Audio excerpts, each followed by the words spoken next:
It's been a while, but I want to give you an idea of what I'm doing with my life, which isn't much. I'm in a freezing cold garage in Pennsylvania right now. We're using all these heaters, Mr. Heater propane tank right in the ground, and I still got a Honda Civic, one from my very first video, and it has a lot of problems. I'll just go down the whole list. There's a leak in the brake booster. I got a new brake booster from eBay, like 30 bucks shipped, something like that, maybe 40. The oil is leaking out of the valve cover. Got a gasket at my apartment for that. The engine mounts are pretty shoddy, and that's probably the main thing I'm doing, is changing basically 4 engine mounts, because the exhaust has been missing for like a year or two, and I don't want to invest any time or money in the exhaust until the engine mounts are great, because as soon as the engine moves, the exhaust gets stressed and breaks. Moving to the back of the car, kicking ladders here. Back of the car underneath, it's just a rusty shiz show. The jack points are gone in the back. Both quarter panels are so rusted out that you can't even put a jack under here anymore. And one thing I spent a lot of time on the last couple days was trying to get the fuel tank straps replaced. Now, the fuel tank straps replacement is a pretty easy job. I got a new strap. It's a Rock Auto job right here. New strap. It's a nice one, Rock Auto. I think it was like 60, 70 bucks. Nice, easy job until you get into the rusty bolts. I had a bolt that I spent probably 6-7 hours on. It was supposed to be like a 14 millimeter, and by the time I had a nut on it, it was like 13. I had a socket on it, was like 13, and I couldn't turn it, and I screwed up a Irwin nut tool trying to spin it off. I put it on the impact. Don't ever do that.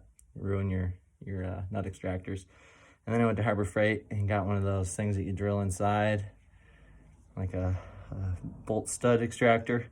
Broke that off inside of it. So then I had to get diamond bit burrs and bore out the tool that was lodged inside this bolt, and that took forever. And then I finally was able to do a new drill through it, put another nut extractor, a bigger one, bolt stud extractor, a bigger one in there. Didn't get it to turn, started slipping. So then I just kept drilling. I drilled the whole bolt out more or less, and then retapped it 10 millimeter. It's like M10 1.25. So I spent all this time, and I finally tapped it. That was the other night. So now I actually have 4 bolts that I can do to put these straps up, but the rest of the job involves getting things out of the way, because you can't really load the strap when there's this bar here. What I meant to say is, you can't really do the job when this bar is in the way, because the strap's going to come up this way, but you can't get the strap under on that side and the back side with that bar in the way. But I'm afraid to take it off because the bolts for that bar are so rusty. Of course, let's see where I'm pointing. So it's just a lot of rust and mess. This is what happens when you don't take care of your stuff.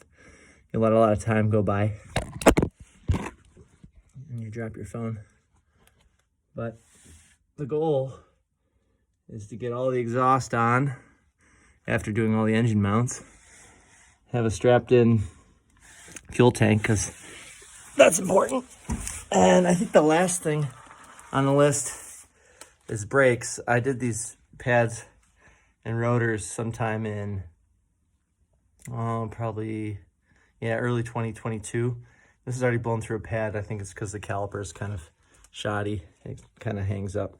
I'm going to loosen up the slides on the caliper and do that. And then front of the car,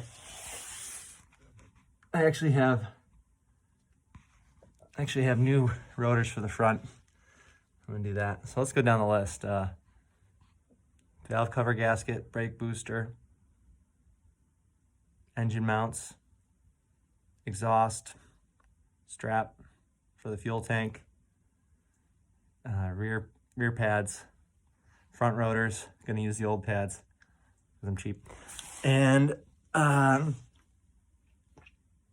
the pads I have up front are pretty new.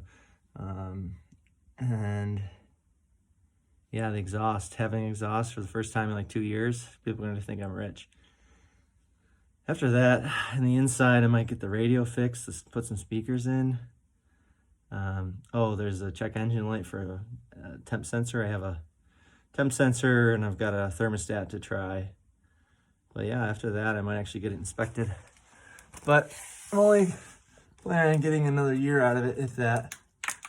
You can see it's basically rusting to a pile. So that's as good as it's gonna get. I have a year out of this thing, and there's a lot of other things going on in my life trying to get out of this rut. This should help. See you next time.